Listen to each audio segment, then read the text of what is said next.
நம்ம ஊரில் இந்த மீனை நான் இது வரைக்கும் சாப்பிட்டதே கிடையாது. ஐலேண்ட்லலாம் இந்த மீன் வந்து அதிகமாக கிடைக்கும். நாங்கள் கடலில் பிடிச்சி சாப்பிட்ருக்கோம். இந்த மீனில் செதில்கள் அதிகமாக இருக்குன்னு சொல்லிட்டு நிறைய பேர் இந்த மீன் வாங்க மாட்டாங்க. இந்த மீனை இந்த மெத்தடில் நீங்கள் கழுவினீங்கன்னா ரொம்ப ஈஸியாக இருக்கும். நல்ல கத்தி, நல்ல கத்திரிக்கோல், ஒரு கட்டிங் போர்டு இருந்ததுனாலே போதுங்க.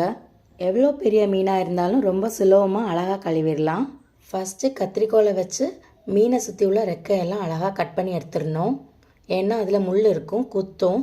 ஸோ அதனால் ஃபஸ்ட்டு அதை கட் பண்ணி எடுத்துடணும். செகண்டு கத்தி வச்சு செதில்களை அழகாக எடுத்துட்டு திரும்பவும் என்ன செய்ய அந்த வாழை கட் பண்ணி எடுத்துட வேண்டியது தான். கிட்டத்தட்ட ஆப்ரேஷன் பண்ணுற மாதிரி தாங்க.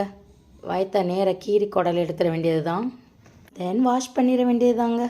எங்கே இப்போவே மீன் கழுவ போயிட்டீங்களா? சேனலை மறக்காமல் ஷேர் அண்ட் சப்ஸ்கிரைப் பண்ணுங்கள். என்று உங்கள் அன்பு தோழி உஷா சுரேஷ்குமார்.